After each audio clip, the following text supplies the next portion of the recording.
everyone.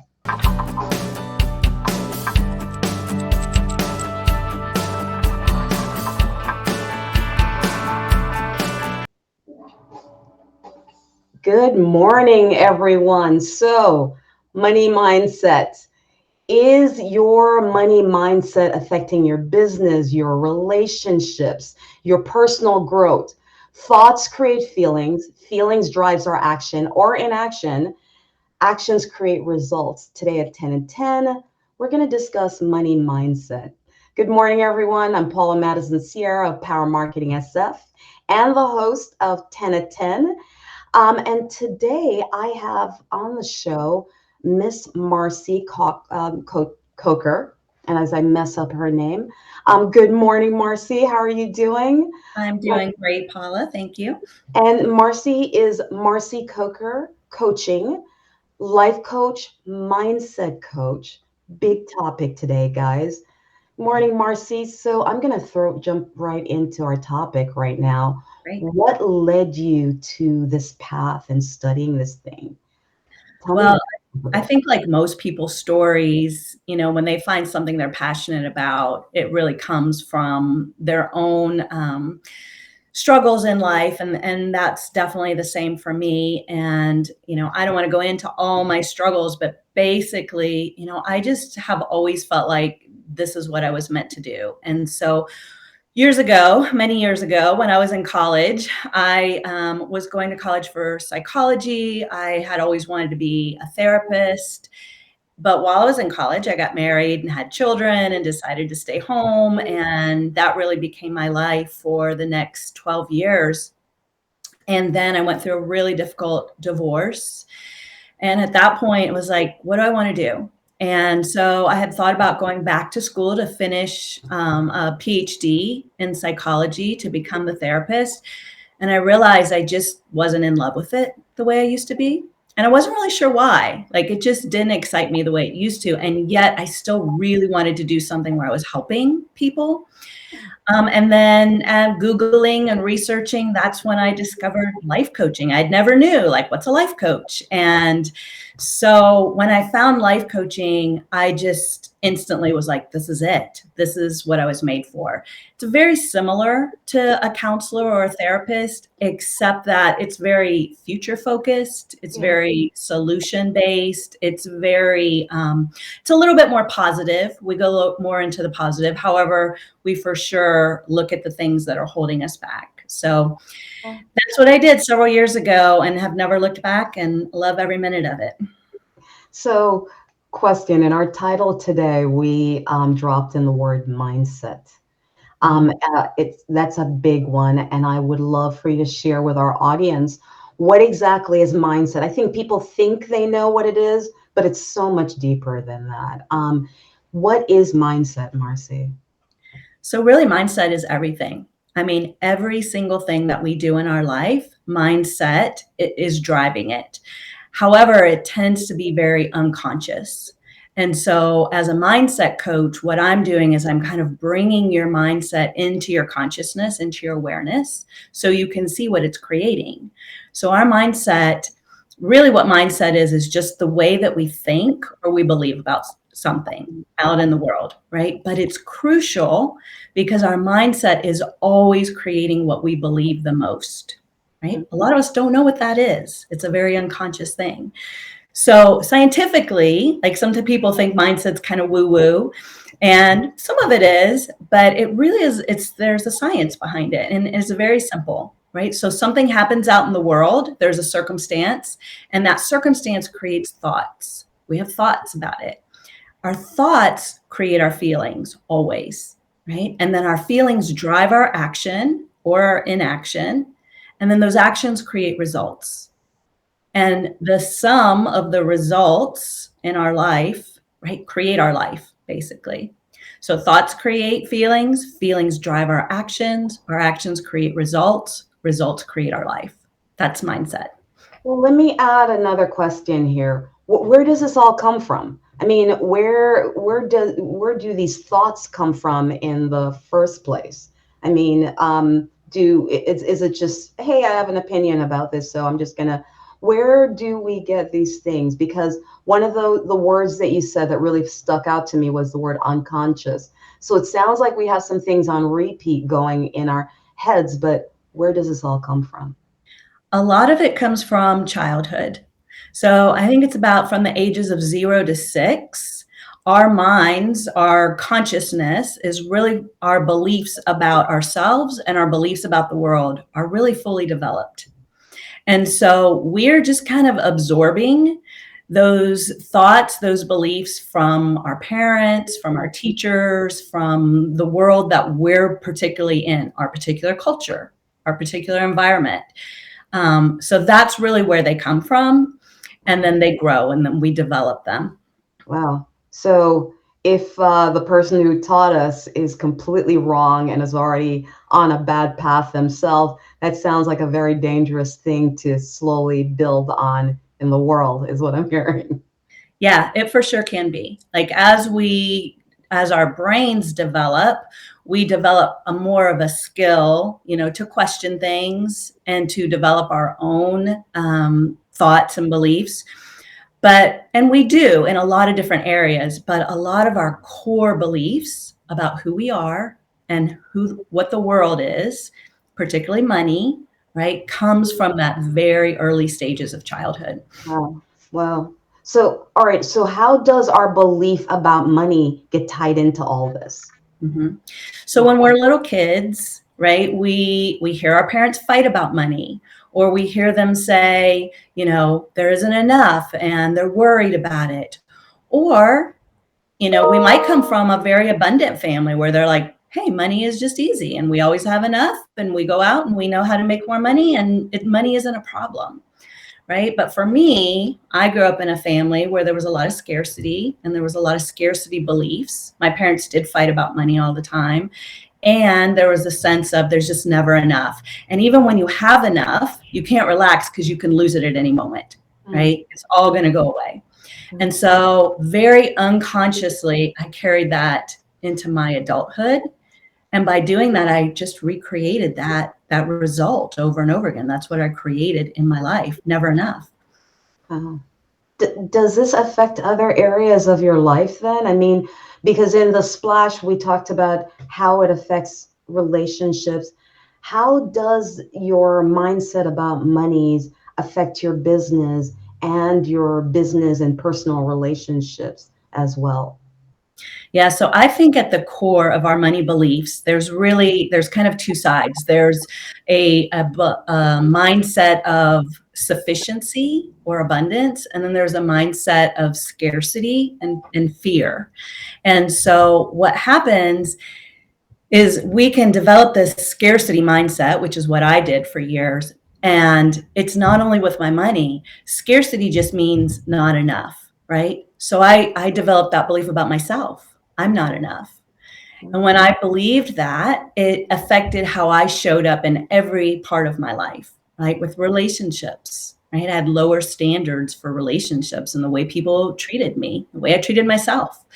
Not enough money. I would continue to create not enough money. I didn't believe I was worth more, right? Of course, this was all very unconscious. I wasn't aware of it at the time. So it affects the way we treat our bodies. I struggled with eating disorders and overeating and weight gain because I didn't treat my body well enough, right? So scarcity affects every part of our lives. Oh, wow. Because I think when we were speaking about this earlier, we found that we love the same phrase, which is how you do one thing is literally how you do everything else. So if you're having that scarcity of money, it really does filter into so many other parts of your life, doesn't it? It really does. And that's the beauty of working with a mindset coach. So I have people that come to me for lots of different reasons, lots of different results that they want in their life. And it doesn't matter what we start with, right? We can start with, somebody just is stressed all the time and they want to feel better. And we work on that particular area of their life, but they start to see all the areas of their life changing. Their relationships get better, their money gets better, their confidence gets better, their health gets better. Like it affects everything. Oh, wow. So working with a life coach, a mindset coach. Mhm. What's the process look like? I mean, that's something that I've always wanted to ask. Like, what is a process? What's the journey that you take your clients through? Yeah. Um, So every coach has their own process. Mine, because I work with smart but stressed women who want to create lives of passion, purpose, and peace. They usually come to me. They're usually overachievers, they're overworkers, they're under earners, they struggle in their relationships, they take on a lot of responsibility that maybe isn't theirs, they're people pleasers. Those kind of women, the process that I have is 3 steps. The first step is calm, right? We want to learn how to calm your nervous system down. We want to learn how to create peace and rest and deal with the stress and the anxiety first. That's the first process we go through. When we get to that place, then we go into empower. That's really when we start learning what we're in control of and what we're not in control of, and how to take back that control, how to take back your power. And once we learn that process, then we go into create. Now we go into, what do you want? What do you want in your life? Do you want to create a career? Do you want to create a better relationship? Do you want to create more money?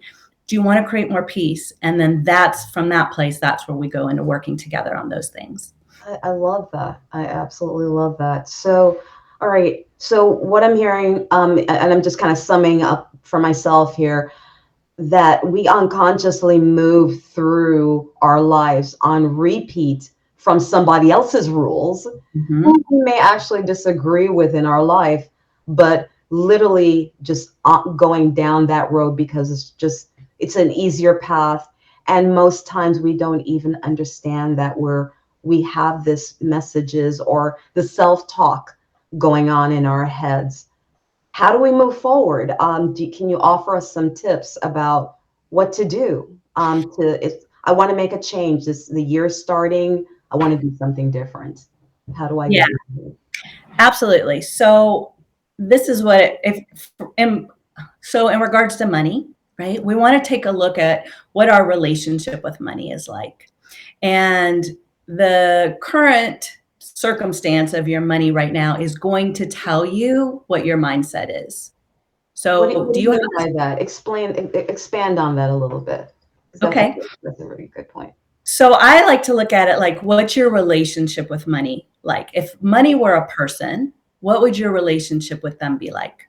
Would it be loving and attentive and abundant? And would it bring you joy?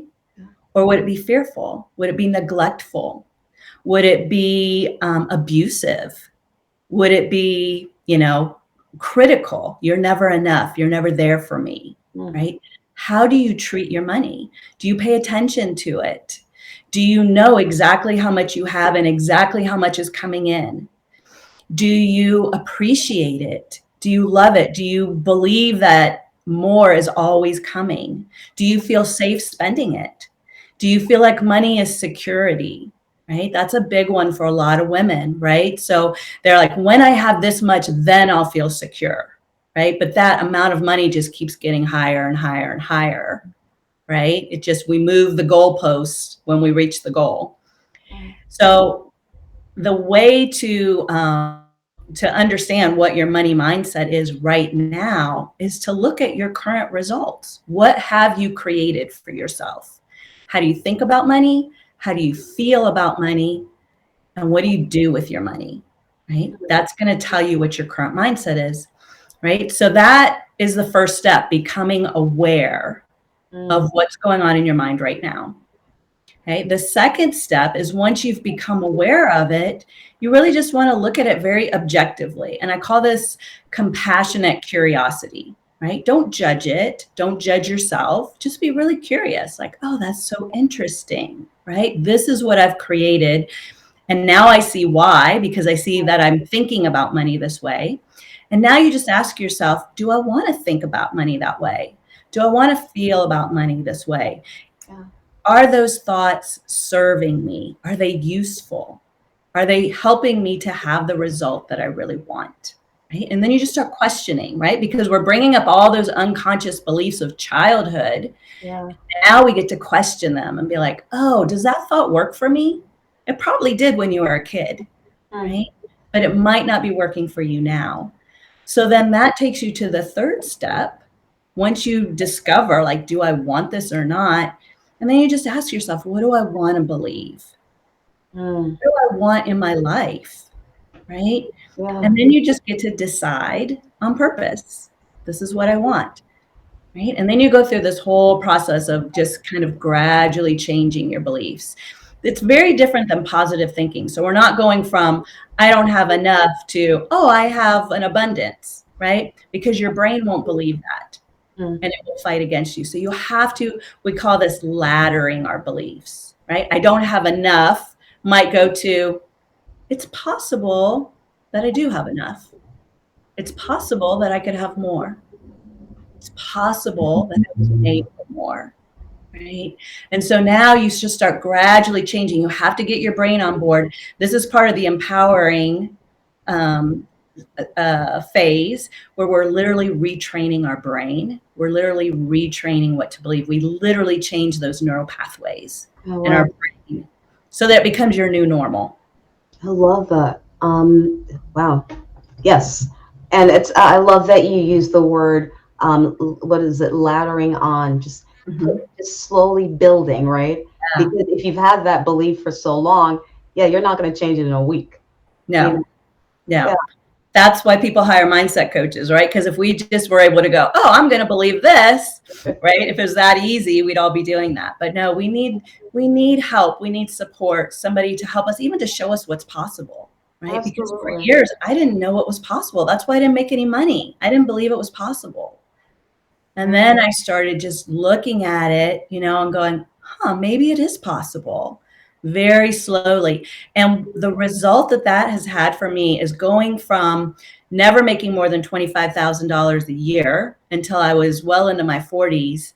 And now doubling my income every single year by doing less work. Wow. That to me is the secret to success, right? We Yeah. we don't equate money to time, we equate money to value, right? Mm.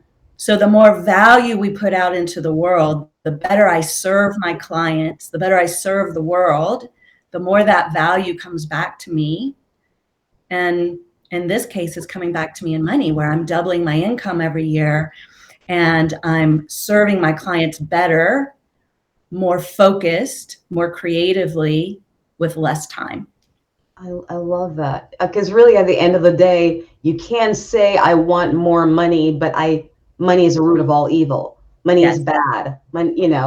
It doesn't make any sense because you're saying one thing, I want money, and repelling it in the same instance. yes, 100%. And that is a big money belief that a lot of us have to get over because we learned that when we were children, right? I know it was for me. I was very much, even when I started my life coaching business, I had to get over this sense of I shouldn't charge for this. I shouldn't charge for helping people, right? I should just do it. It should be like volunteer or a ministry, right? Because that's the right thing to do. That's the most loving thing to do. And I went through that for a while. I did do it for free for a while. And then I realized I really wasn't serving my clients. They needed to invest in this. They needed to have some skin in the game. And the more I overcame that belief and realized I'm charging money for my sake, but also for theirs, right? Everybody started having better results. So, Absolutely. I mean, I was having a conversation with one of my clients yesterday. I always schedule his meetings for the end of the day because I know us that we're going to dive into a longer conversation. And one of the things we said is, excuse me, if you want love in the world from anyone, whether it's your clients or your business, the thing that you have to come back to is loving yourself also. Like yeah, you can't ask for love and be upset that your clients aren't seeing your services the way you want, or your business isn't moving forward the way you want it to, if you don't have some perspective about who you are and loving yourself as well. You yes, can't ask for something that you're not giving, 100%. as well. And so It's funny because having this conversation today really tied that in as well. How you do one thing is how you do everything, isn't it? Yeah, it really is. And once we start building that relationship with ourselves, this loving, respectful, honoring, value driven relationship with ourselves, right? It just naturally comes out then in our financial lives, right? That we start building that as well with our finances. I love this topic for marketing, for entrepreneurs, because we all struggle with this a lot. It's like getting the value of us mixed up with the value of what we do, right? We Absolutely. are all 100% valuable. We are all 100% worthy and lovable no matter what we do. But we tend to get that mixed up with what we're doing, right? Absolutely. And that really messes with our money mindset, because then we start believing we're not worth charging this amount of money, or we're not worth, whatever business what we're doing. But that we're always worth it. Mm, We are worth it. But our services, right? We have to create value. We can't just say, oh, I'm going to decide it's worth this much money. We have to have proof of concept. We have to put it out there. We have to create the value that other people think, oh, that is valuable enough for me to pay this much money. abs- Two completely different things, right? Absolutely. It's even as a marketer on my side, I see it a lot because the main purpose of marketing is to generate more revenue for a business. And because we are so tightly locked into that area, when things start going well, it's actually interesting to see my business owners and how they react to it. They don't always react as favorably as people would think. And sometimes unconsciously, without realizing it, they think, oh, I'm protecting the business. Suddenly, there's all this blockage. Suddenly, we can't get a meeting scheduled. Suddenly, we're not allowed to make a move without them. It's like, so hold everything. And it's like, but if we hold it, we're going to destroy our momentum. It's like all of these weird things start happening that just almost doesn't make any sense. Yeah. That's why this topic is of such interest to me as Yeah. well, you What know? you're talking about really is self-sabotage, right? Self-sabotage is 100% about mindset, right? We start doing things that sabotaging our success because of those unconscious beliefs, right? That we don't even know. We don't even know why we're doing these things. We don't even know why we were doing really great. It happens all the time, right? With people who are trying to lose weight, right? They're doing really great. They're losing weight. They're feeling really good. And all of a sudden they start sabotaging. It has everything to do with their beliefs, their thoughts about themselves and what they're worth and what they Mm, want. yeah, Same yeah. thing with money, same thing with business. Mm. So, I know we're coming close to wrapping up, but I know there's so many books out there on this topic. There are so many. Can Mhm. you recommend maybe three or so to our viewers who are interested now in the topic and would like to make some changes, but just to get the information start moving? Yeah. Um, like you said, there's a ton of really good books out there. I just grabbed three off my bookshelf before we got started. And the What do first you one is, got, Marcy? What do you got for me? yeah, the first one is called The Abundance Code: Oh, How to Bust the Seven Money Myths for a Rich Life Now. Okay. By Julie Ann Carnes. I don't know if you can see on the hmm. camera, Yep. right? So this is a really good one just to kind of help bring up some of those unconscious money beliefs that we don't even know really are there. So we can kind of look at them and be like, oh yeah, that's mine. I'm totally there with that one. Okay. Another great one is called Money and the Law of Attraction. Ooh, I love that one. I'm Yeah. just starting it right now. So good, right? This one really helps you with some techniques of how to move into having a better money mindset. Okay. And for those of us that grew up as Christians and we have that whole, money is the root of all evil, which, by the way, the scripture actually is the love of money is the root of all evil. Yeah, And what it really means is that you love money more than you love people. yeah, yeah, So yeah. this isn't a good book for Christians. It's called Money and the Prosperous Soul by Stephen De Silva. a really powerful book. I've probably read this one 3 times to kind of undo a lot of my limiting money beliefs and create new ones. Absolutely. I think the more people learn about the history of religion, they'll Mhm. realize that some of those sayings were less about God, or whoever you believe in, and more about control and institution. That was shocking as you started reading through as well. Marcy, thank you so much. I really so appreciate us going into this topic and adding some information, dropping it out there. If people want to stay in touch with you, Marcy, get more information about you, connect with you, how can they do that? Yeah, so we just barely touched the surface of this subject. On my website at marcycoker.com, I have several blogs about money mindset if you'd like to, just kind of explore this a little bit more. I also do one-on-one coaching. And if you would like to have a free 1 hour phone consultation with me, you can sign up on my website. And then finally, I offer a weekly newsletter. It's called Monday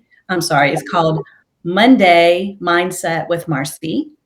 And it's just a short email that I send out on Mondays with tips and tools and techniques to help you grow your mindset on a weekly basis and just kind of start your week off right. Nice. Perfect. And folks, if you want to reach out to our guest today, please, subscribe to her blog, her newsletter, get some more information after the show. It's a very big topic. And of course, if you guys are interested in marketing, once you've gotten your mindset right to move forward, please reach out to me on powermarketingsf.com. 10 to 10 airs every Thursday at 10 a.m. on LinkedIn. Please share this with a friend. Get out there. And I want to end this with a quote today. So, the first and the best victory is to conquer self, Plato. I think that was so perfect for the discussion that we had today. I didn't realize how perfect until we were rolling through. Thank you all for checking out the show. Thank you to my guest today, Marcy Coker. Thank you, viewers. You continue to amaze me. Stay strong during this crazy time. Keep building, keep growing, getting better. It's a wonderful time for us to do that. And as always, have a great rest of the day. Thank you again, Miss Marcy. Appreciate Thank you. you. Thanks Take so much. care. You. Okay, bye, everyone.